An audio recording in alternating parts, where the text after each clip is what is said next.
Great.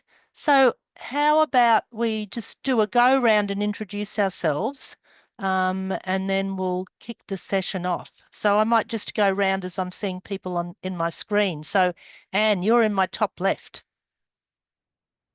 Hi everyone, lovely to be here. I'm Anne Hill, and in this context I'm seeking to re-inspire CERN Asia and maybe to expand it to be Asia Pacific or the region. So excited to be here and feel inspired. And is there anything else, Jenny, we need to No, say?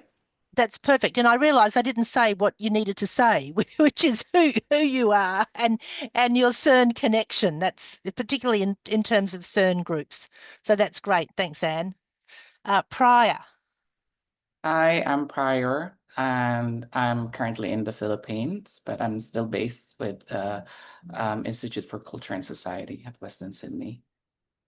And your CERN group connection. My CERN group connection is CERN Asia. Yeah, great. Thanks. And Bhavya. Hi everyone, I'm Bhavya. I'm also in the Institute for Culture and Society, as Prior is affiliated with, and I've recently started coordinating this year for the CERN Sydney group after my PhD submission. So yeah, I'll. Right. Do I have to assign someone next, or Jenny? No, I'm just doing it as I'm seeing people on the screen. Yeah. So Kath. Oops. Hi, everybody. Kath Gibson here. Unfortunately, I'm only going to be here for about half an hour because we're doing an ad hoc childminding day today, and I need to relieve Dave in a few minutes. Anyway, I've been a member of the CERN Sydney group since it started, but now I'm living in Canberra, so I don't get to face with the group very often. So anyway, sometimes we meet halfway. We've done it a few times, but I'm trying to keep in touch. I'd like to have a Canberra version, Anne. Maybe that's another thing we could think of. Anyway, great to see you all. And also fantastic news from New York. I love it. Yeah. Yeah. Thanks, Kath. Rukia. Okay. My name is Rukia Kanazi. I'm from Uganda, but I'm a PhD student at Massey in New Zealand. So I'm in New Zealand now.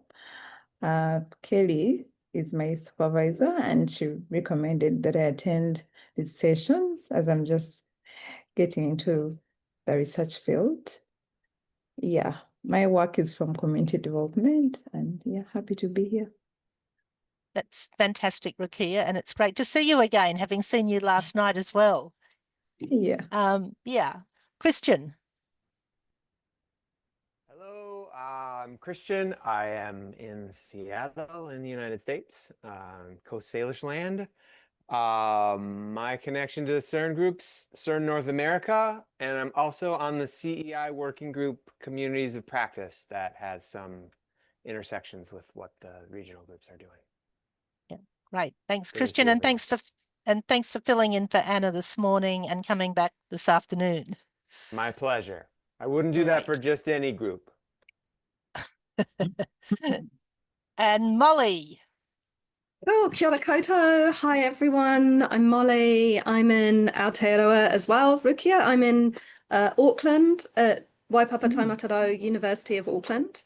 I'm involved in trying to run the arts-based community and diverse economies working group, and I also regularly attend the New Zealand group as well, and very much appreciate all the things they do. Yeah, great. And I'm Jenny Cameron, and I'm involved in the CERN Aotearoa NZ group. So Rukia, I'm in the South Island of New Zealand. And prior to that, relationships over the years with CERN Sydney, many a long train ride from Newcastle to Sydney for a 6-hour reading group and then back on the train. My bottom's getting sore thinking about those hard train seats. Anyway, so we had a great session this morning. So we had people from CERN Europe, which Matt Dowse and Wendy, that they're sort of trying to reinvigorate. and Emily from North America, who's working with Cassidy, who couldn't make it, who's trying to invigorate CERN North America. And then we had the sort of mature group of CERN Latin America with Julio and Pablo talking about their activities, that they've really been going strong since 2018. And we had a Viv from the ABCDE, the arts-based group. And then I talked about CERN Aotearoa NZ, and Christian also talked about what he's been involved in with Anna on the communities of practice. And, you know, we actually had a wonderful session. It was great for people to connect, and particularly for the Europeans and North Americans who are sort of at that similar stage of having groups that they're trying to put some energy into, but also having the old hands there in terms of CERN Latin America. You know, and it did make me realize that in terms of CERN, you know, we have the listserv, which is a little bit like the sort of skeleton, but it's really the CERN groups, and when people meet on Zoom and so on, that's the lifeblood, and that's you know, like that's the pulsing of activity around that sort of skeleton that the listserv sort of functions as. And it was just great that everybody this morning was so enthusiastic and committed to what they're doing. And so we talked about things like, you know, issues of routine and habit, the temporality and doing things synchronously or doing things asynchronously. We talked a bit about the importance of nurturing people who facilitate these groups, because the facilitators are absolutely key. And without the facilitators, then, you know, the group, you know, really doesn't, there's no group in a way. And so they're keen to touch base again in sort of April, May next year, just as a way of keeping in contact with each other and helping support each other with, you know, really work that's just so important and irreplaceable. So what we did and what we'll do again today is just do a little go round when people can say a little bit about how their group functions, just as a way of sharing with each other what we're doing. And then we'll talk about, we'll see if there's any questions of each other. And then we can sort of talk about some of the issues that come out of the things that people talk about. So I thought maybe we might go Sydney, Asia, come back around to Aotearoa, New Zealand, and then Molly do the transnational arts-based group, and then Christian could offer a few comments. So I said to everybody 6 minutes per group. So I'll time that just so we can make sure that we're okay time-wise. And Kath. I just wanted to say that I was just texting Stephen to ask where he is, so he didn't get the time right. He's joining in a minute. So. Okay. So do you want to, maybe we should do CERN Asia then, and then come back to CERN Sydney? Would that, yep. And it would be good if we could say a bit about CERN Sydney before Kath leaves, seeing she's had a bit of involvement. Yeah. Or do you think? Just do a minute on the background there, because Barbia and Stephen are the ones that are following on now. So. Well, okay. Yeah. Well, maybe you could give the background, and maybe then Stephen will join us.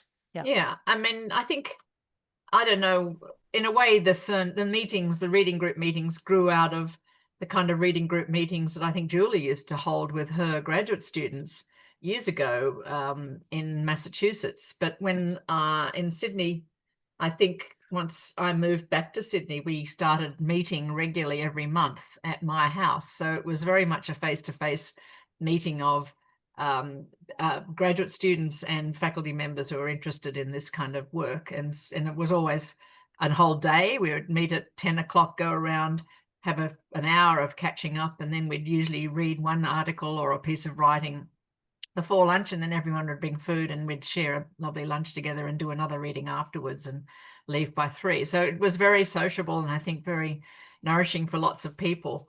But then since I've moved away, that house is not available. We tried a few more times to meet in various people's houses, but then moved towards a more online version, which I'm not sure now and because I'm in Canberra, and Bhavya and Stephen really was always one of the organisers, have taken over.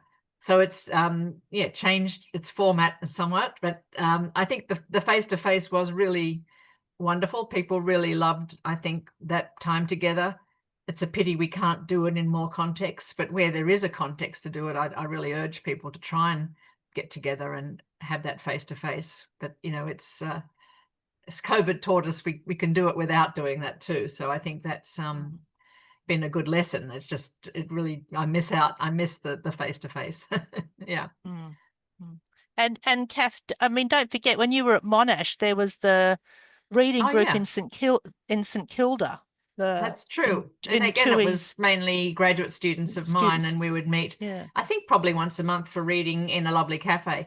Yeah, so I think that whole practice of having a monthly meeting together and reading each other's work or reading something of interest has been really a nourishing practice for me anyway, for like 20 to 30 years. So the CERN groups are kind of based on that mode, I think. Yeah, and I know how important it is to do that kind of work for people, and to give that. I think we developed a protocol of kind of appreciative reading of each other's work. So we had a practice of, and we still do, of going around and saying something that we liked or got out of the readings first, very briefly, and then making a list of things we want to come back to in the discussion. So we've kind of developed a way of doing the discussion that I think people find quite generative. Yeah. Yeah. Thanks, Anne, for that. Bhavya, maybe if you just get started, and we'll see if Stephen's able to join. Yeah, thank you. Yeah. So, I mean, Kath has already given the background, and I kind of joined the CERN group around that time, because in 2019 I'd come to Sydney, and Stephen is here. So I'll just, yeah, so I really benefited, I think, in the format that we got, just like some of us, and I think Prior was here as well, and Fan and Anisa. So we had like this cohort of PhDs as well, and then we could just meet every month, and even during the entire time of thesis, we could just like share chapters, and what Kath was saying, that just reading each other's work and then who you can reference. And sometimes we would invite people whose work we are reading. So those kinds of formats we've also tried. And then some people are visiting Sydney, so we just temporarily have them, like Amy keeps joining whenever she is in Sydney. So definitely the face-to-face group was throughout 2019, at least when we were doing it, was really interesting. And then just the sociality of it, I think, makes a lot of difference, that everybody brings food, and then we eat together, we clean together, and then we're having coffee on the patio. And Kat's house was obviously a main center point for keeping the whole thing together, and then, you know, just getting into that mode of not just learning together, but also existing in that space. So it was really special. And then sort of, yeah, after COVID, things have changed. And we are trying to get back to at least keeping the reading group going, but we are also struggling because everybody is like super busy. And I think in the last 5 years, academic load has also perhaps changed quite a bit, in terms of like finding that kind of time where you can spend one day a month just, you know, reading things that are important. So and we'll possibly talk about those when we are talking about challenges. But yeah, I just had those quick reflections, and I'll pass on to Stephen to share. Right. Thanks. So Stephen, we're just sharing a little bit about how each of the group works. And so Kath's given us some background, and then Barbie has filled us in from when she joined in around 2018, 2019. So if you just want to add any reflections, but we also understand that you're very jet lagged. Yeah, thanks. I am at the moment trying to make a coffee just to see myself through the afternoon. So I'll keep my camera off while I'm doing that. Okay, so just 2 or 3 minutes is all that's needed, Stephen. Sure. That would be great. Yep. Yeah, look, at the risk of repeating perhaps what Kath and Bhavya have already said, I too had gotten a lot out of the CERN reading groups over the years, and I miss like the regularity of having a meeting on Friday that was well attended in one location with lots of food and conviviality. And Bobby is quite right that sort of after COVID and then other things have made that more difficult. But I also feel like there have been some refinements in what the group is for. So one thing that I think we've done in our group is prioritize things that people need feedback on. So that kind of using it as a practice of mutual aid, particularly for new pieces that can use some editorial input.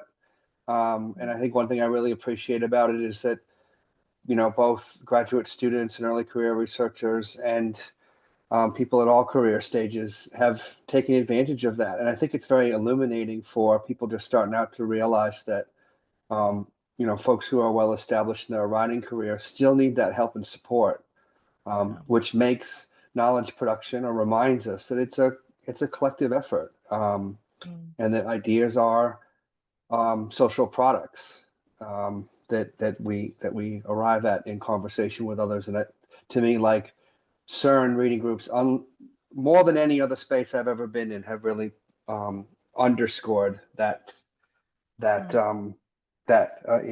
significance of that communality of new insight.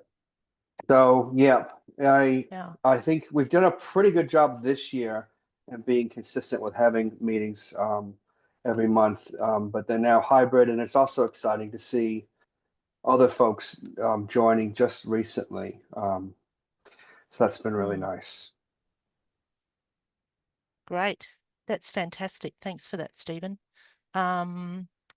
So let's go to CERN Asia then, and Anne and Prior. And Prior, when you start, I'll start timing, just so we can keep an eye on the time. Yeah, I prepared the short presentation. Great. I hope you can see it. Thanks, Prior. Yep, and let me just so that I'm seen as I speak. Okay, so thank you Nice. again, Jenny, for organizing this event. And I'd just like to take a few minutes to, just do a quick overview of CERN Asia Symposium, which Anne and I are really excited about restarting next year, hopefully. So CERN Asia co-hosts a 1-hour online symposium with the University of Canberra's Center for Sustainable Communities. We launched this event during the height of the COVID-19 pandemic in 2021 as a way to connect with members of the network who are based in Asia or who work on research about the region. So at the time, Catherine McKinnon was the director of the CSC and chair of the CEI. Anne Hill facilitated the sessions on Zoom. I coordinated with presenters, created promotional materials, and shared the events with the wider CERN community. So before launching the series in 2021, we sent a survey to CERN members asking what motivated them to engage with the Asian node. So the top 4 reasons were 1, networking and connection, 2, knowledge sharing and collaboration, 3, learning and comparative understanding, and 4, professional and practical opportunities.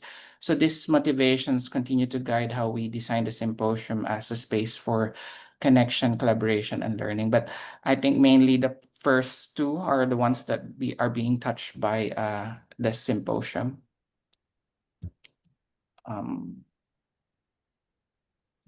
We go back. So the symposium follows a simple and engaging format. So we begin with 5 minutes of greetings and introductions. Then presenters spend the next 20 to 30 minutes sharing their research ideas or work in progress. And then the remaining time is dedicated to an open group discussion guided by 2 to 3 discussion prompts from the presenters. So we usually hold 2 to 3 sessions per year, typically in February, May, and around August or September. So we don't hold anything beyond that because that would be the time for Libiana and then end of the year. Attendance varies between 10 and 100 participants. So that was one time that we had more than 100 because of the networks of those who presented, which I'll show later. And then file recordings are made publicly available on the CEI YouTube channel under the playlist CERN Asia Symposium. So these are the series that we had in 2021, and then 2022 we had 3, and then 2023 symposiums. So the series has been on pause for the past couple of years, mainly because Anne and I were tied up with other projects. But next year we're eager to bring it back and build momentum again with this new developments. So recently, Kelly Dombrowski connected me with her former PhD students, An Meng and Duji. So they're planning to coordinate a CERN China node, which CEI fully supports. I've invited An Meng to present their community economies work in China at next year's symposium. So Anne has some exciting ideas to expand CERN Asia into CERN Asia Pacific node, especially as we begin a new project in Papua New Guinea, which maybe Anne can talk more about this. And then finally, just, these are the things that we ask from presenters. So in any case that you have, people who we could connect with. So yeah, I'll send them an email and coordinate. Anne, you like to say more? Not really. I think you did a fantastic job, Prior. So thank you so much for putting that all together. That's really wonderful. I'd forgotten we'd done all those events. I think the COVID blur is just like I was going, oh, wow, we did all those things.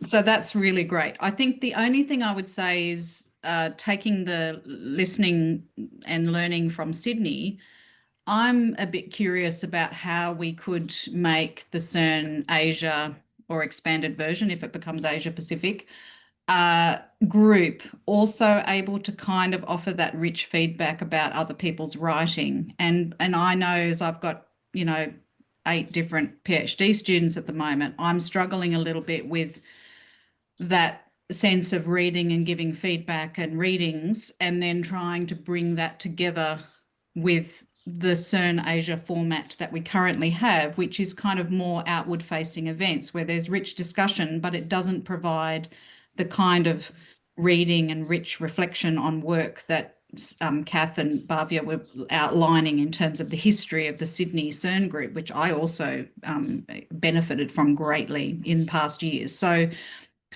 it's difficult because of the spatial configuration that we're spread. And also, Prior, I think you'd probably agree that at the moment we don't have a strong core group. I mean, we had Justin C for a while. We had a few people that were sort of CERN connected, but we don't have a strong core group of people at the moment across the Asia region who are configured in the way that perhaps New Zealand and Sydney are, in terms of there's a place-based cohort of people who are. So maybe that's something to explore further. I came here really with more questions and desire for momentum rather than answers. So thank you, Prior, for all your reflections. Thanks for putting that together. That's great, fantastic. And Anne, I'm just sort of taking notes about that, because I mean, I think you've raised some really interesting things there for us to talk about when we've all said something. So thanks for that. So that brings us all the way back around the globe to Aotearoa. And I also have got a few slides that I've asked Anne if she'll share, just because then it saves me having to try to figure out my 2-screen arrangement. And I put the slides together partly because of the morning session with, in particular, CERN Europe and CERN US. So it looks like a drive because it is a drive, because first of all, the CERN NZ group, there was a sort of an iteration of that when Kelly was at Canterbury University, and this relates, I think, a bit to what you're saying about one of the things you're interested in, and that was very much Kelly and her PhD students, and so it did function as a face-to-face group with the PhD students, but people also visiting in, and then that sort of group, I guess, during COVID lost momentum. And then after 2022, after the summer winter school, when there was a face-to-face node in New Zealand, but there were also people in Australia who did the summer winter school. Then we reinvigorated the group. And what we do is we use a G drive as a place, as a repository for all our materials from each of the years, as you can see there. And then it's also the place where we just store everything for what we're currently working on. So if you go to the next slide, Anne, so this is our 2025 folder, and we've got the schedule on the left. We use PowerPoint slides, which I'll show you an example of in a moment. And then we've got the most current reading. That's from our last group, which was last Friday. And once we've done that, they'll go into the meetings done and readings done folders. But to give you a sense of what we do in each of the meetings, can you go to the next slide, Anne, which is the schedule. If you just do click down or whatever. Yeah. So this is what we've done this year. So a couple of things to note in terms of habit. We just do the last Friday of the month, 1 to 3 p.m. and we don't change the time. And so yes, it means that sometimes people can't come because they're teaching. But it means that the teaching usually is not the same from year to year. So it doesn't mean that people can't not come completely. So there's something important, I think, about that routine. There's just getting it established as this sort of monthly routine that we do. And then we do things like read each other's work. So the first 3 sessions this year, we read Matt Scobie's book. He's a CERN member, on the economic possibilities of decolonisation. Cancelled for a public holiday, cancelled in May, probably because everybody was really busy, but you know, that happens. Then we read some chapters from one of the PhD students who'd just finished from her PhD thesis. We loved the chapters so much, we then in September read more chapters from the thesis, and then we also read Jack Barrett's, some of his thesis in August and October. And I mean, I agree, Anne and Stephen, about the importance of reading work in its draft stages. And so this year, Kelly and Stephen offered up a chapter that they were working on that we actually did as a joint meeting with CERN Sydney. And we did do some reading last year of people's draft work, but you know, you really have to establish relationships of trust where people feel comfortable to be able to share that draft work. It's not something you can do from the outset, and it is something I would really love to encourage people to do more of, because I think that's one of the really rich roles that the CERN groups can play. Our last meeting for this year is going to be presents to each other, where we will share something we've enjoyed reading this year as a sort of end of year gift. And then we'll talk about what we might want to focus on next year. In terms of our numbers, they can be anything from 3 to 4 people to maybe 8 to 9 is probably the most. I find some of those meetings with 3 to 4 people actually some of the most productive in terms of the discussion, because you can really sort of sit and listen and think with each other in a really lovely way. And the next slide, Anne. Oh, so we used to use Jamboard, but we now use PowerPoint, where we have a set of slides for each month. And you can see at the top, it's called standouts. And so standouts for Kelly. So this is what were some of the standouts for Kelly from reading one of Jack's or a couple of Jack's chapters. And one of the things we find is that each person usually does 1 or at the most 2 slides, and sometimes people only get to read the first couple of pages, and we say, look, that's fine, whatever you get to read is fine. Just put up a few thoughts, a few reactions, a quote that resonates with you, and then we do a go round, and it does the sort of social go round, and then we do a go round where we just say a couple of sentences in general about the reading, and then we move to the slides, which is where we can go round more systematically. And for me, I think one of the things I really like about the slides is that it means, that Kelly's got her slides there, and the next set of slides might be from somebody, a PhD student who's working on their confirmation seminar. But somehow it gives everybody's contribution equal weighting.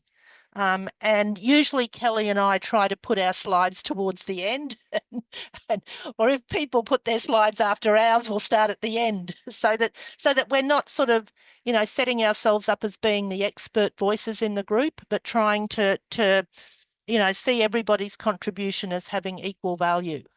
So that's how we use the PowerPoint slides. And then the next slide, thanks, Anne, is just to also say that starting at the end of last year, or starting the middle of last year, thanks to the impetus of one of the people from the summer winter school, we started a monthly writing session, which is the first Friday of the month at the same time. And we've also inviting CERN Sydney people to that. And that's just a 3-hour focused on writing session. And we use the Pomodoro with 25 minutes, 5 minutes, 25 minutes, 5 minutes. And, like Bronwyn Morgan, I love it because Bronwyn Morgan has, I think, been to every single one. And then one of Kelly's ex-master's students who now is working on his confirmation for a PhD, he's been the other person who comes every single time. But there's just, in a way, such a mutual respect for everybody at whatever stage of their career they're at, that we're all there to do this sort of 3 hours of writing. Sometimes I use it for my email, but it's still writing. And it's just a period of time to sit with a group of people and sort of be accountable to each other for a 3-hour writing block. The last session, the group said they wanted to keep going, so we did 4 hours. So it just, again, is getting that routine in place. And that's the last slide. Thanks, Anne. Right. So that's something from all of the ones that are, place-based. And then, Molly, you're involved in the one that is transnational. And that, of course, brings its own set of challenges, as we know about scheduling meetings, for example. Yes. So I was going to talk about that I think it works in quite a different way. And I think maybe we just have to embrace that. So let me find we do have some slides. I'm going to try and share them. And it would be interesting to hear what Aviv said this morning, because we sort of agreed that we'd sort of just do it our own way. So yeah, all of 2 slides. So yeah. Right. Okay. Anne will recognize this event from Liviana many moons ago. So the idea for I've even got a spelling mistake. I'm sorry. It's Friday. The inspiration for the arts-based community and diverse economies working group came out of a kind of emergent group that came together internationally from across CEI during the pandemic, when there was an invitation to write something for an environmental justice kind of document. And it just happened that I think that the people who put our hands up, we all had this connection with the arts. And we had quite a creative methodology for how we co-authored that piece.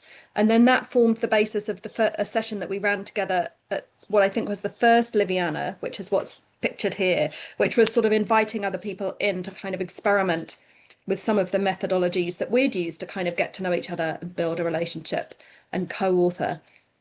And then out of that came the suggestion that we could form a working group. And Anna came up with the name because we liked the ABCDE, even though the idea of it being arts-based doesn't sit well with everybody, because, anyway, artists love to debate terminology, but whether it's arts or arts-based. But anyway, the main reason for the B is that it has then the ABCDE. What's different about the ABCDE working group is that I think we are a community of sort of what you might say a community of identity rather than a community of location. So the thing that connects us is that we're all interested in the intersection between artistic practices and the methods and thinking of community and diverse economies. And we have a very distributed membership geographically. And we also have quite a diverse membership in terms of spanning academia and practice, so professional practice outside academia, and across different levels of experience within that. So I think that has really shaped the fact that we don't have the kind of regular sessions that some of the other networks have, because as Jenny said, it's really hard to find a time zone that is going to work for this whole network. It's hard to find a slot that works for just those of us involved in kind of coordinating it. So, which has largely been myself, Aviv, and Heather, with Anna contributing quite actively as well. But I wanted to share some examples of the kinds of things we do and that we have done over the last couple of years. So we regularly propose and run sessions at Liviana conferences. So since the very first conference, we've always had a session, and we try and either make them very participatory or as a way to kind of showcase some of the different work that's happening that's really based in artistic practice, and to kind of promote artistic practice as a kind of practice of knowledge production within diverse and community economies, and of economic production within diverse and community economies, to kind of really broaden people's understanding of what artistic practice can be, as well as to facilitate networking and relationships between the people within ABCDE, and to learn about and from each other's work. We've hosted occasional online events for working group members and others. So, you know, that's definitely something that that we can do, but would tend to be more regionally focused because of the time zone issue. We do look for opportunities for co-publishing, and I think that's been something that's how we came together. We had a chapter come out at the beginning of this year with Kelly, myself, Leo, Aviv, and Heather, co-authored around artistic methods for kind of resensing economy, in a collection on re-theorizing capitalism. And we try and share calls for papers that might be of interest to, particularly to people thinking with the arts in relation to economies.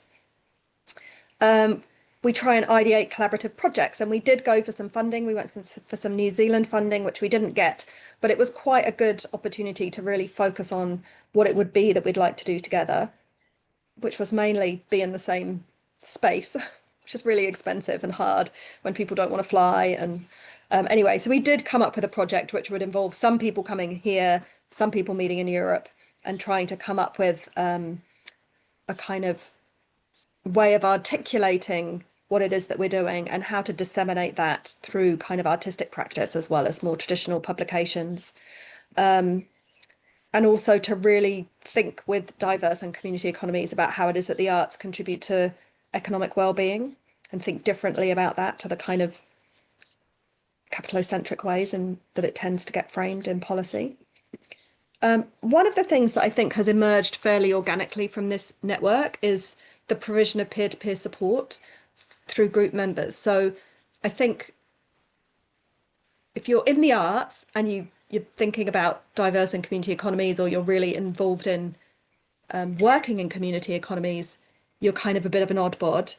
And if you're in, you know, like Heather, if you're a geographies scholar, but you're working with creative practice as your main mode of research, you're a bit of an oddbod. So actually having relationships with other people who are doing these things that don't necessarily really fit within their own institutions, or maybe they're the only person in their town that's doing the thing that they're doing, those sort of cross relationships and sort of peer-to-peer mentoring and advising can be really helpful. So we've sort of had conversations with each other about how to fundraise, how to do research fundraising, teaching and assessing using arts-based methods, all sorts of things. And that's been really important, but quite informal.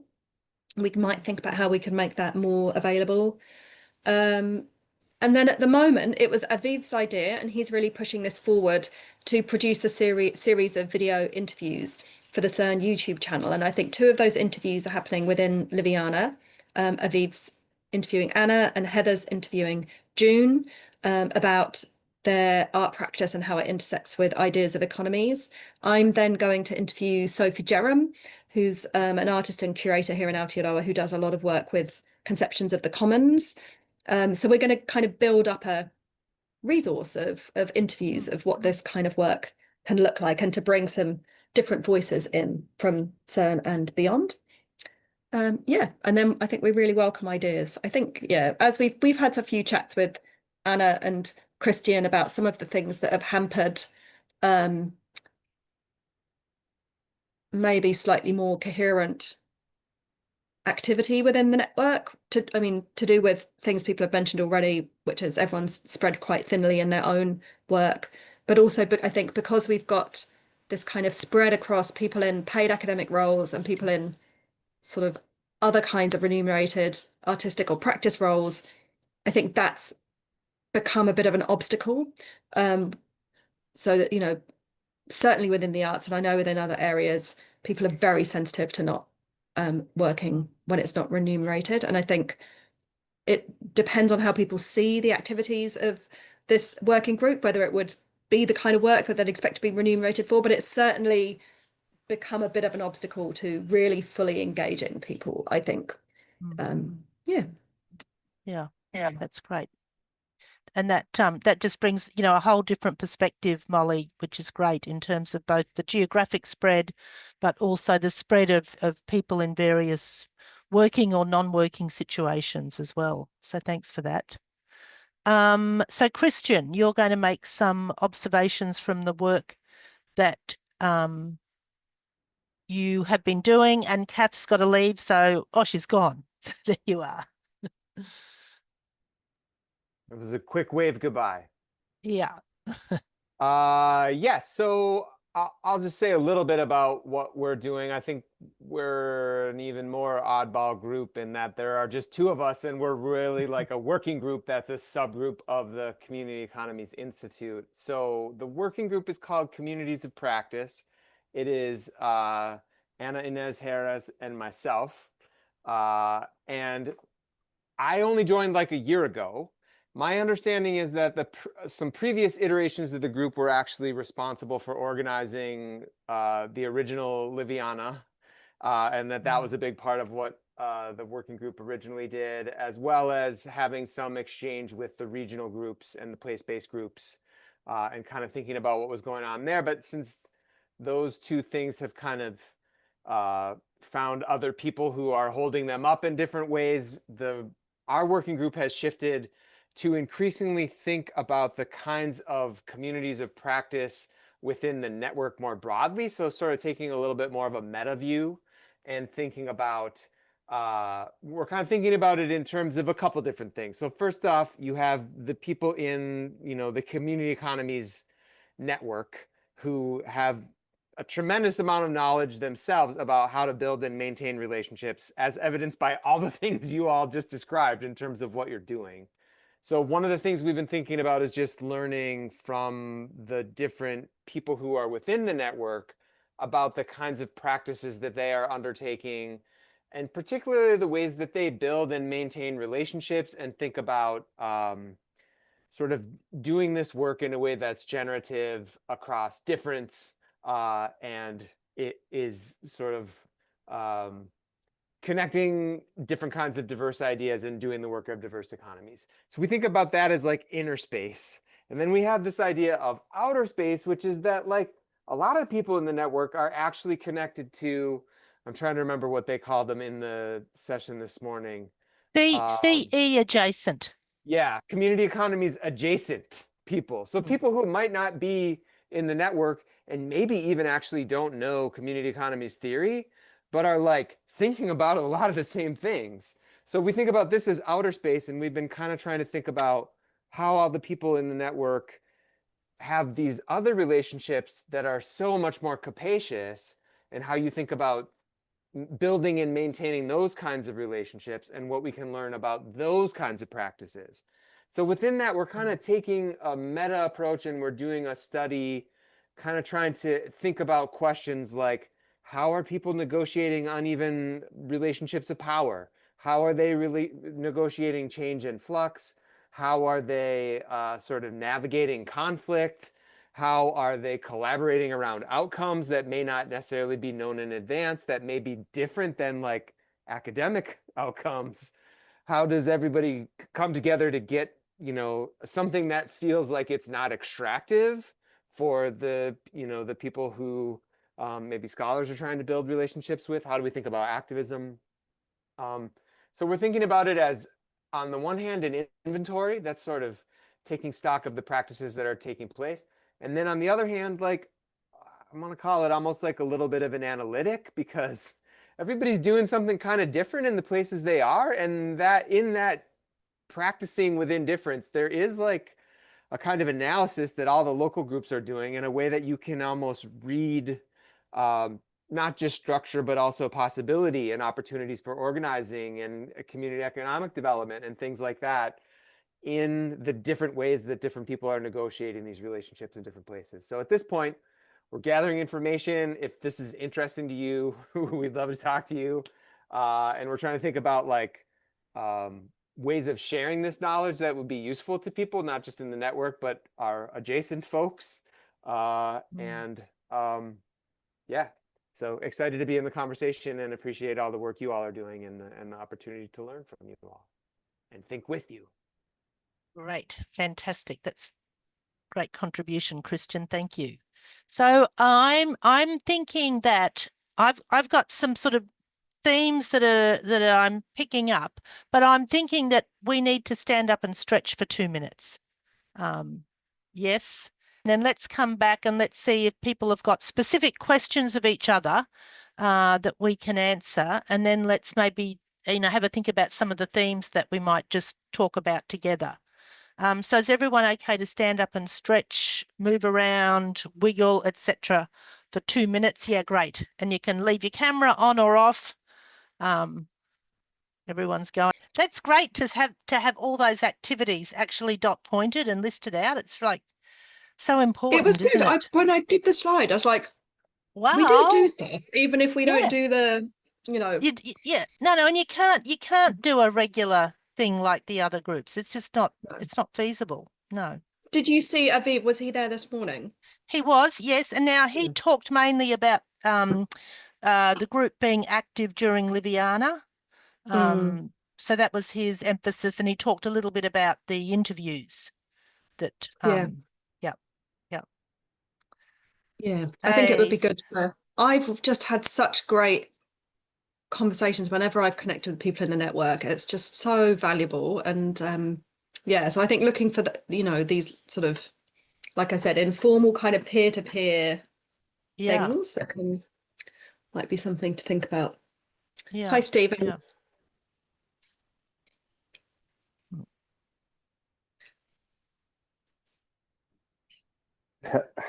Hello. Right. So, Stephen, is it nice to be home? It is. It's we had the solidarity economy session this morning right after I got off the plane, so I stuck around for that. There was about, what was it, 20 people on the call at the peak, right, Bhavya? That's great. Yeah, and some really, I love that concept of community economies adjacent, because Malia was explaining just how involved she became in Mandami's campaign starting in about February. And that she was just talking with a broad cross-section of people who became quite persuaded by what he was doing, who didn't identify as socialist to begin with, but that could see the good sense of what he was on about. So. And Rukia, am I right? He was born in Uganda, and there's been quite a lot of celebration in Uganda over his election. Yeah. Just lovely. Yeah. So has anyone got questions of each other? And Rukia, if you have any questions, please feel, or anything you want to add to the conversation, please feel free to do that. Yeah. Anne? Shall I go now? Yep. So I think the thing that I'm hearing that's common across different groups is some have more of what I might think of as internal facing discussions and events amongst CERN members, and then what might be seen as CE adjacent is the external, the outward facing events. And I think CERN Asia has certainly had outward facing events. So we might have had a connector, but essentially they've been events that are open to people outside of CERN. So I guess the thing is, could groups have a model where they do both? They have some internal facing events where there's quite a close reading of someone's work, and you know, different people can share their work. And New Zealand, yes. and then have outward facing events that are more of a sort of like the CERN Asia kind of symposiums that Prior was sharing. So I guess I'm kind of curious about whether everyone else thinks that that dual function of a group could work. Would it work to have these inward and outward facing events? Okay, so let's just gather that question and not necessarily answer it. But I think what it raises is a really interesting question, Anne, about the role and function of CERN groups and what it means to have sort of multiple functions, multiple roles. Yeah. And has anyone else got a question or comment at this point?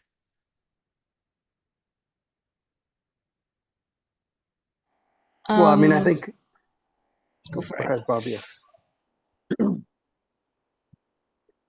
I was just going to say I was really impressed by the different approaches to running CERN meetings, and had a similar thought to Anne, like, wouldn't it be nice to try some of these other techniques? So, but I guess I was wondering from you, Jenny, in the New Zealand group, like, what is the function of having the archive of the different things that you've read and what people liked?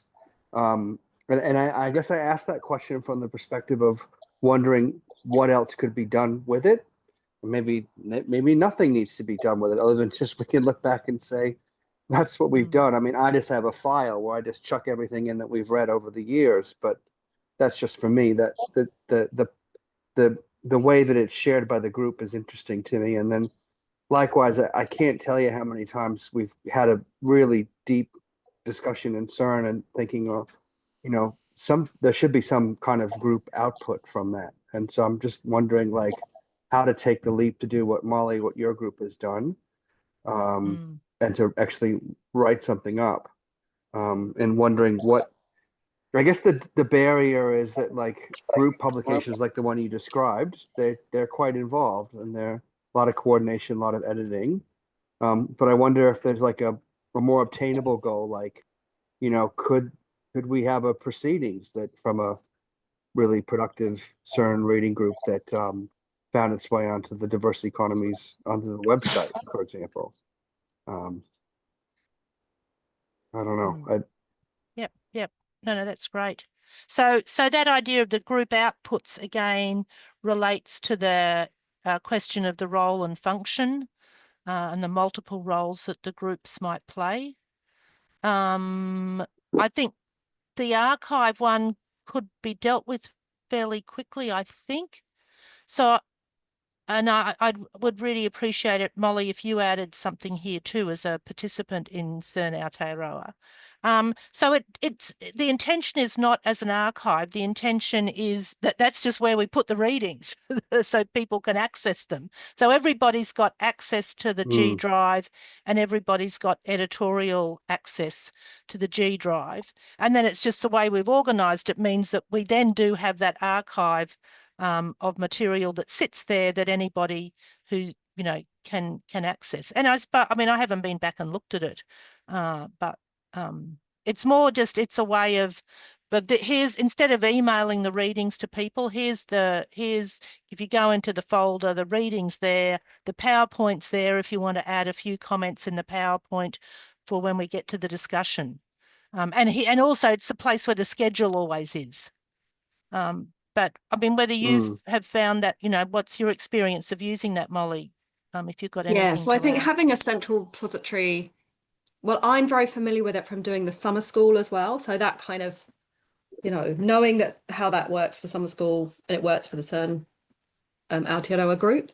I was thinking it was really helpful when we were reading like a book with, you know, multiple chapters over multiple sessions. And if you missed one, you could go into the archive and look at the slides from the previous week and be like, okay, that's where the conversation went. Kind of get a bit up to speed before I join in again in the next session. So that's an example of where it was useful. Yeah.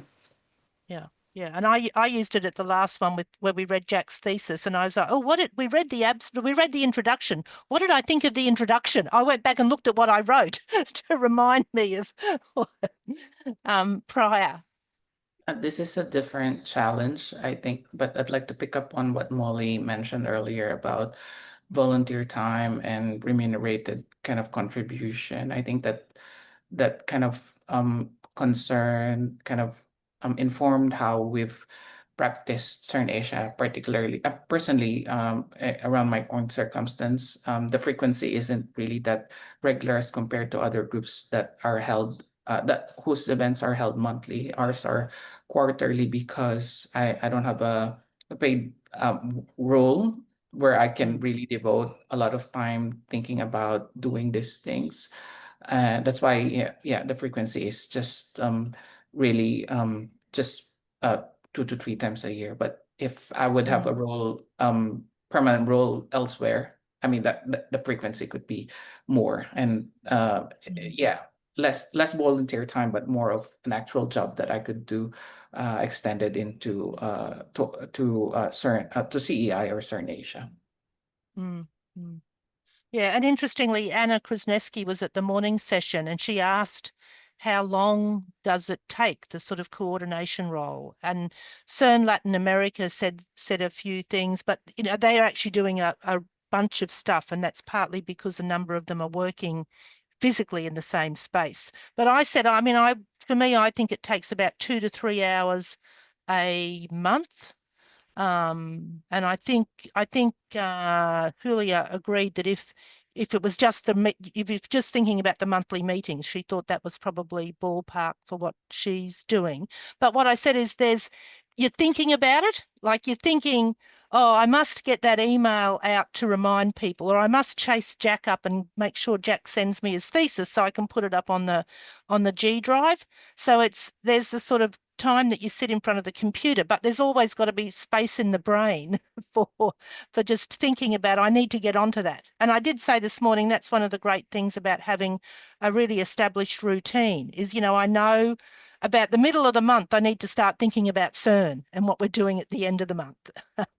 So in a way, that does help some of that thinking, effort that's needed to keep these things going. Rakia, did you have anything you wanted to ask?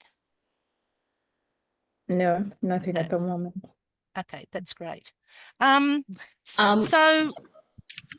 Sorry, I just had a quick comment about the same thing. Like I was thinking about how to kind of diversify a little bit more, because I think especially in CERN Sydney, like it's so reading focused, which is great for people in academia, but also because we know so many people who are like either activists or practitioners, and then doing certain things like CERN Asia is doing, that you create those kinds of symposium where you can attract a wider audience, might be good for us. And then even the arts-based group and the like just doing more things online. So I'm thinking about those things, but also like a particular question that I had in that relation was that I'm connecting more and more with people, and especially people who are practitioners and doing sort of activism based work as well in India and across Southeast Asia, South Asia, but also Southeast Asia through a group that I'm kind of working with right now. So I've been talking to them about CERN in general, and like how there's this hybrid network, and I think people are mostly looking for these kinds of spaces. So is there a possibility to start a new group, or do we integrate in the existing ones we have? Because this would be entirely new, like none of these people are CERN members or stuff. So I'm just trying to think or coordinate with Prior and Anne about some of this discussion. So yeah, just about that. Yeah, so this sort of came up with CERN, with the interest in CERN China, and that would probably largely have people who aren't CERN members. But one route for people into CERN is through joining a CERN group. So this happens a little bit with the Latin American group, that people join CERN Latin America, and then that becomes their conduit into CERN itself. So there's, just because people aren't members of CERN doesn't mean they can't participate in CERN groups.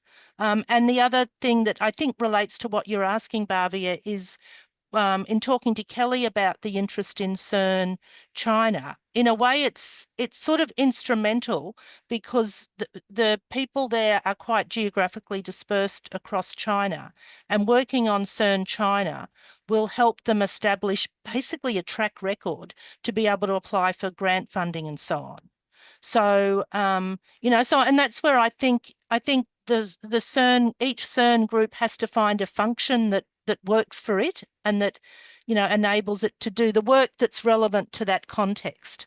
I think So I want to add on that, Jenny. I think one of the things that Anne Meng also mentioned is that I think they're comfortable using their own language as well. So that's the place specificity of that group, which we couldn't really contribute to in terms of conversation, because I don't speak Mandarin.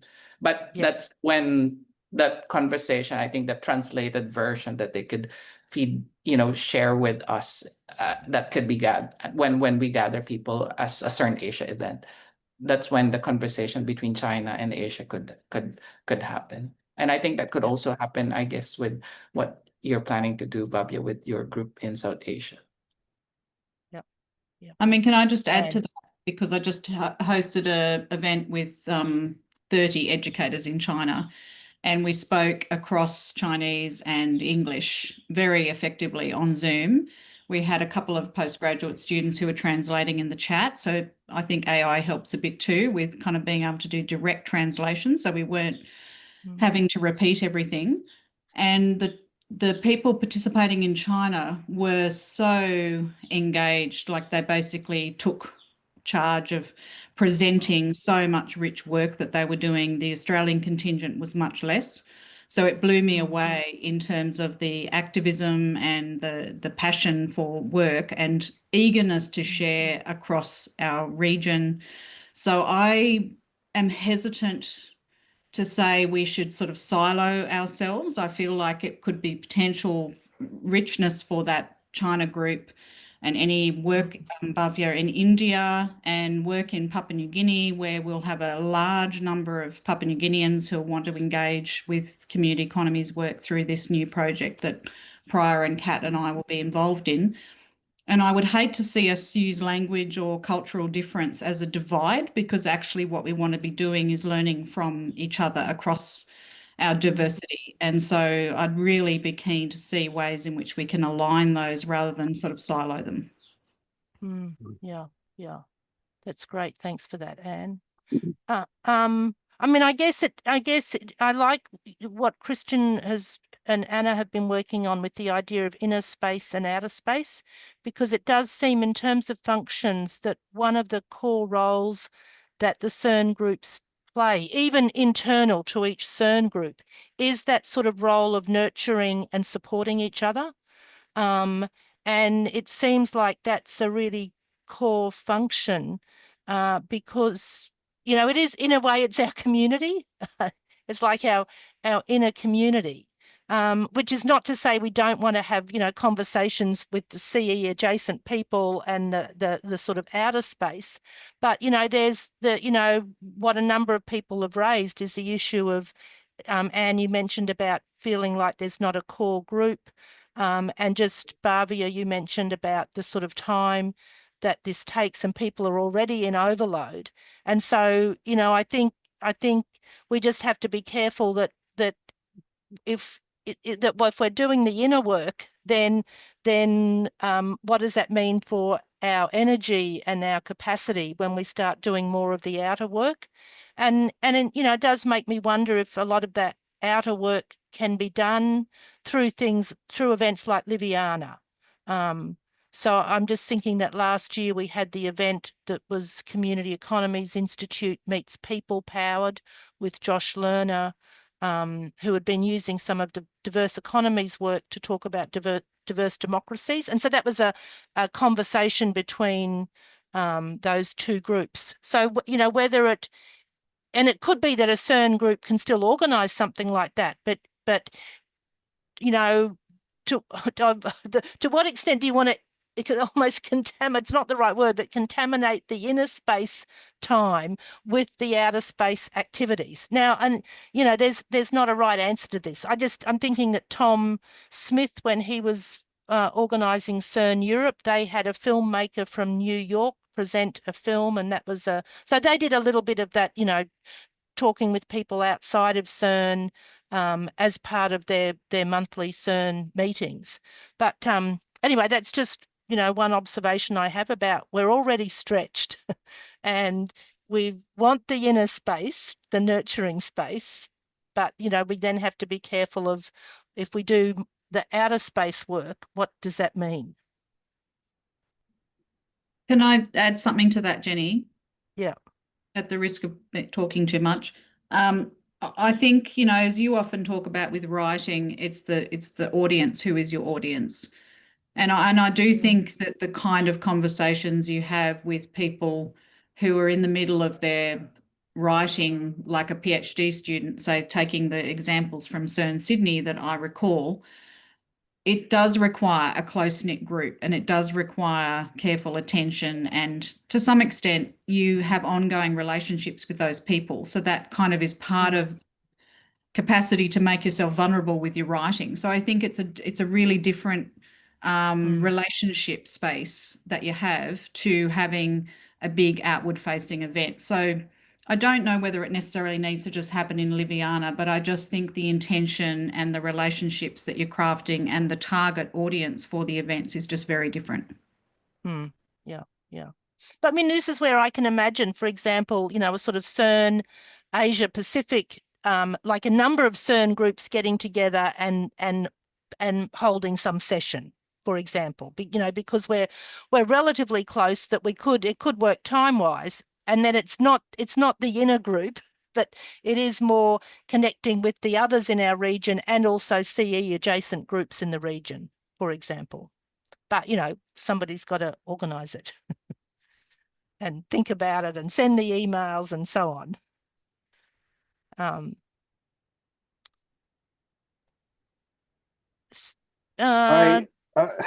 yeah.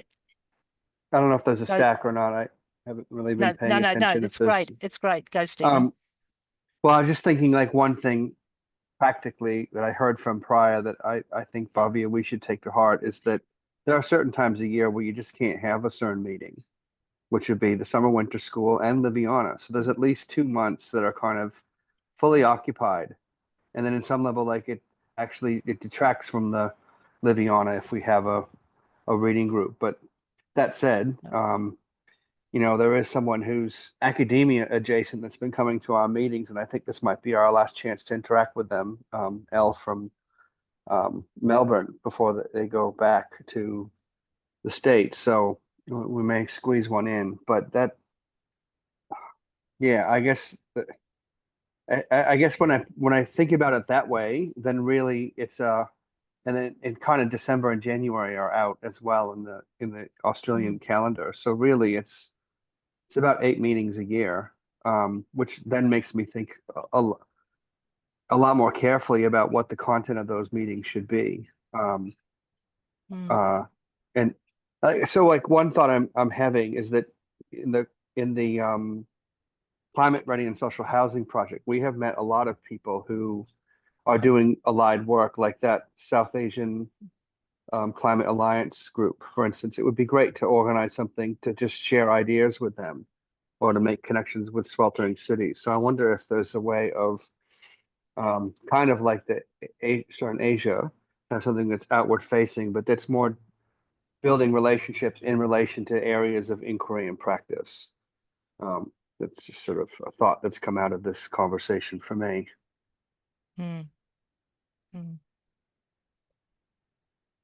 So, and I see that Anne's put a comment in there about quality, not quantity. Yeah.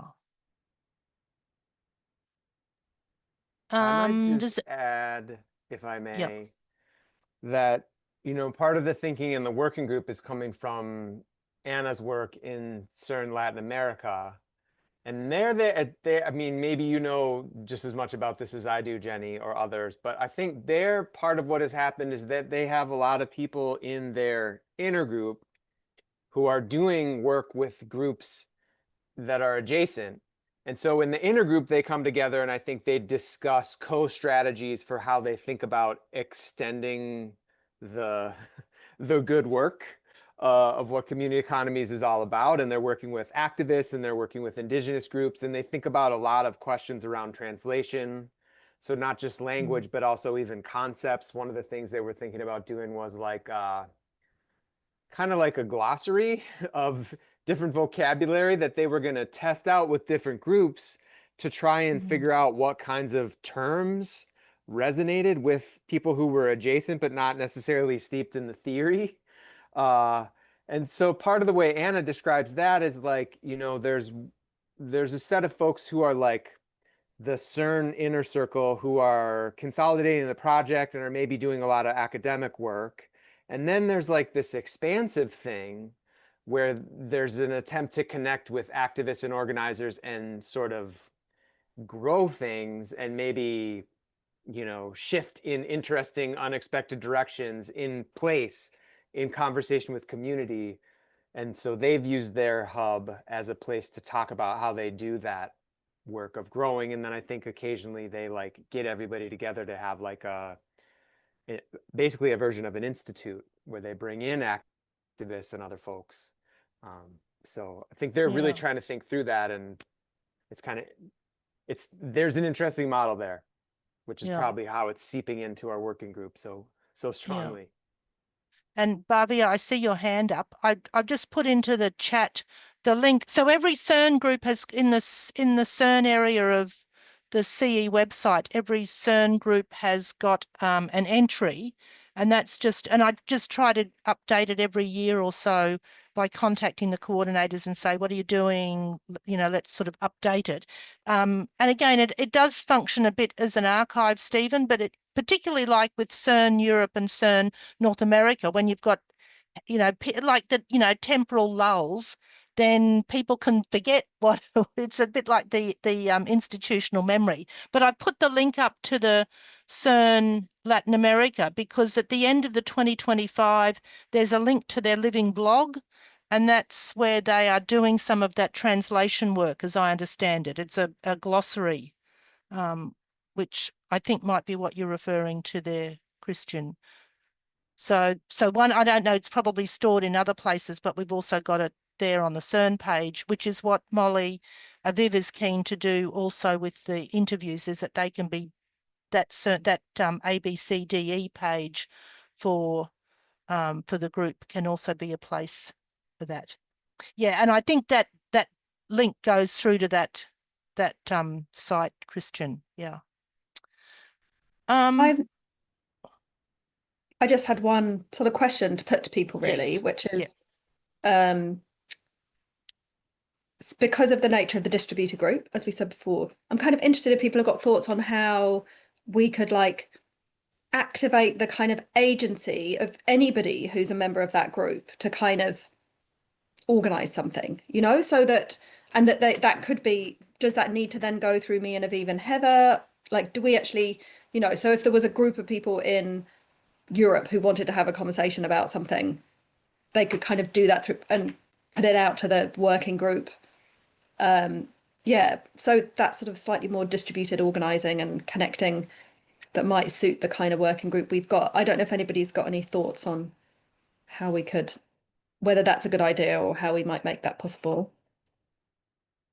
I mean, I mean, this is not quite what you're asking, Molly, but, you know, I sort of feel like there's so much potential for CERN groups to potentially, as you did, try to get funding to meet face to face. And it might be that, you know, a group of artist practitioner activists can get funding to meet face to face, you know, those Europe-based ones to meet, you know, Europe-based. So, you know, I don't know, it just feels with, you know, complications with travel and so on, that that maybe rather than the whole, like we had the idea of a CERN conference pre-COVID, but, maybe what's more realistic are CERN regional-based groups, those people getting together, rather than trying to do something. We know that's different from your question, but it did just, bring that up in my mind for me. Has anyone got anything in reaction to what I could Molly was speak asking? just a little bit from the ongoing experiment that is CERN North America, which is a pretty distributed group as well, and hasn't ever met in person to my knowledge, outside of like academic conferences.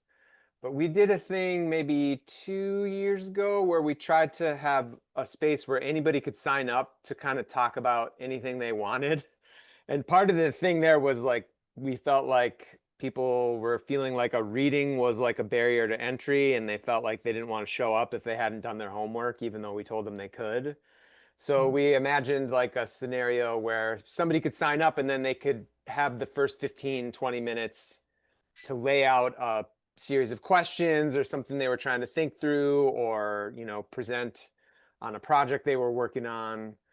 And we didn't get a ton of takers, but the times that it happened, it was really interesting. And we had a variety of people presenting a variety of things, from like, this is how I'm trying to figure out what to do for my PhD, to I'm trying to problem solve a specific relationship, or like think about a specific text or a specific question. So I don't know, it partly depends on like how motivated people in the group would be to put that forward and to show up.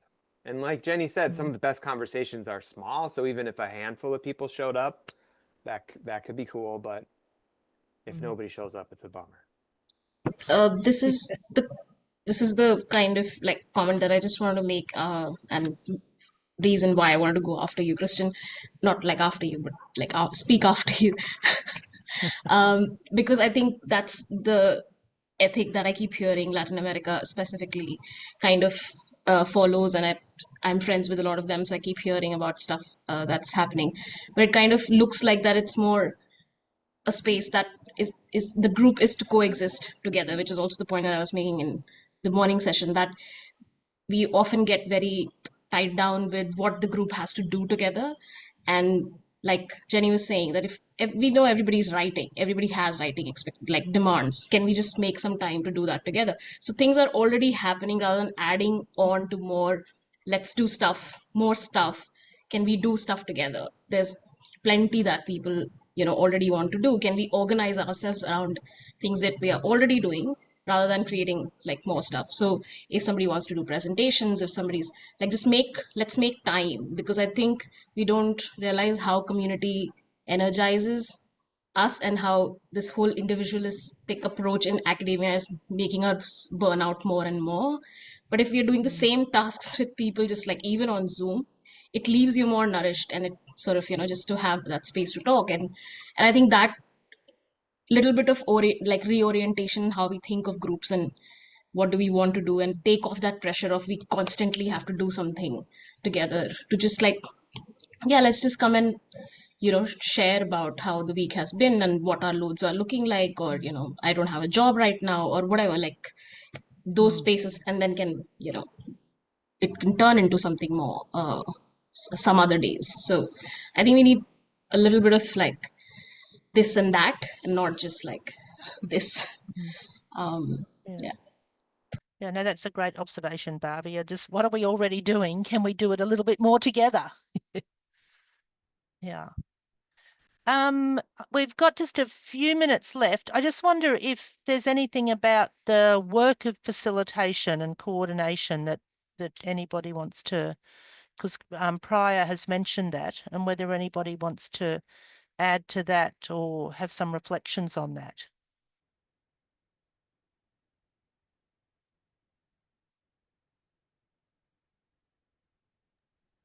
I mean, I think I can relate to what you were saying, Jenny, that it's not just about the work of turning up, it's actually being the person who's responsible for thinking about it between different sessions and having to think up ideas. And it does take a bit of effort to be a person who's responsible for managing the group you know. So I think it's tricky, isn't it? Because there's only so many people who are available to do these things. And there's the really important issue that Prior raised about what happens when you're doing it as an act of service and you're not being paid.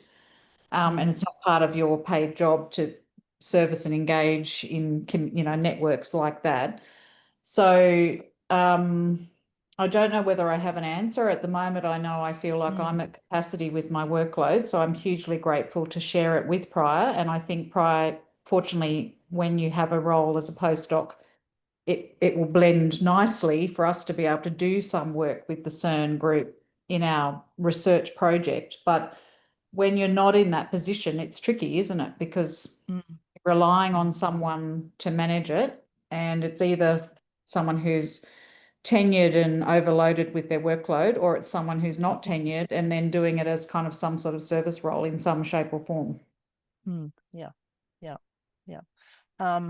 I mean, but I think one of the important things that I think we're learning is, and as you said, the importance of co-coordination, so that we've got Matt and Wendy working on CERN Europe, and Cassidy and Emily working on CERN North America. I think doing it sort of with a buddy is, and I know, I mean, the CERN Aotearoa it's not a big group, but you know, boy, I so love it when Molly or Kelly is there as a sort of, you know, buddy senior. It's like, it's like you get to see lovely Graydon and these people that we don't really get to meet enough. It's really it's a real boost when you do go and you realize the value of making the time to go, I think. Yeah. But I find it nice when someone like you or Graydon or Kelly is there, because I feel like there's sort of another senior person that can sort of share the sort of, you know, some of that strategic thinking that you often have to do during those sessions, which makes it much more fun from a facilitator coordination perspective. I mean, Prior, I'm also aware that I'm a bit of an imposter in CERN Asia. So I feel like we also need to grow our base of researchers that are actually based in Asia and that are from the region. So I think there's definitely that as well, that we could really be working more to grow the network in different parts of the world. Yeah, I agree. Yeah. All right, I'm looking at the time, and let's do a little practice that many of us do in these CERN groups, and let's just do a one-word go round about how everyone's feeling at the moment. So Molly, you're in my top left. How are things for you right now? Good. I am going to go and drink wine with my friends. Great. Prior, how are things for you? I'm feeling good and also excited to cook lunch. and you're excited to catch a flight. About to go to Brisbane, yes. So looking forward to continuing this work next year, potentially. Okay. Yeah. Rakia. Oh, you're on mute. There's a cafe in the neighborhood. A friend took me to when I just came. I am craving the cheesecake, so I am running out to get that after. Great. Bhavia. I'm a little tired because there's lots of marking to be finished by Sunday. So I'll make another coffee, but I'm really also feeling enriched after this conversation. Thank you. Great. Stephen.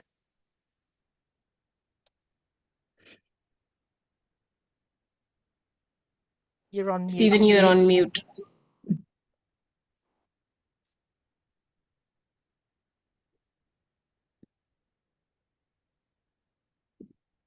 Sorry. Yep. Excited to try out the other CERN techniques, and I'm about to go pick up my son. I haven't seen him in 2 weeks, so that'll be good. Wonderful. Fantastic. Christian. I'm feeling appreciative. I've been doing a lot of admin work at my school, trying to deal with our university basically scrubbing all language that might be offensive to the current administration, and it's soul-crushing work. And this space is fantastic to be a part of. Great. It brings me some joy. Thanks. And Christian, it just reminds me that one of the CERN members has moved to your university, a different campus. And I've given her your name and she's looked at your work and she said, yes, I really want to talk to Christian. I think it's Ashtari. I will dig it out and I will send it to you because she's wonderful. Yep. Great. And Thanks. yep. And thank you, everybody. Super appreciate you being here. I'm excited, but I also know I need to write an email to everybody to say these are, like, for the morning people, to say these are the sorts of things that we talked about, and let's keep this conversation going and catch up, the April, May next year. Okay. Thank you, everybody. Enjoy wine, cheesecake, Bye-bye. children. See ya. Safe travels. Okay. Thanks, everyone. Bye.